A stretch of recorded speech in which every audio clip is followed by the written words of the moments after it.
Ümumiyyətlə Ərbeyin 40 deməkdir də ərəb dilində. Ərbeyin 40-a deyərlər. Yəni imamın 40-ı.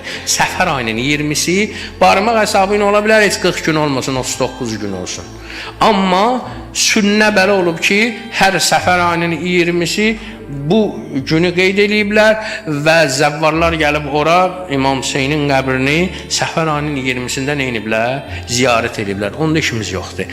Bu bir termin kimi, bir jargon kimi, bir termin kimi Ərbeyin sözü. Necə ki, Aşura sözü bir termindir. Aşura 10-cu deməkdir. Ərəb dilində Aşura, biz Aşura deyəndə başqa şey 10 nömrə yadımıza düşmür ki.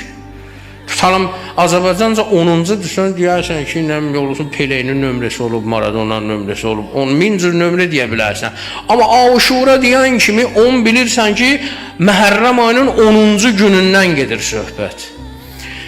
Ərbeyin də 40-dir. 40 deyəndə imamın 40-ından o qədər adamın 40 ola bilər. Amma bir termin kimi Ərbeyin deyəndə bu nəzərdə tutulur.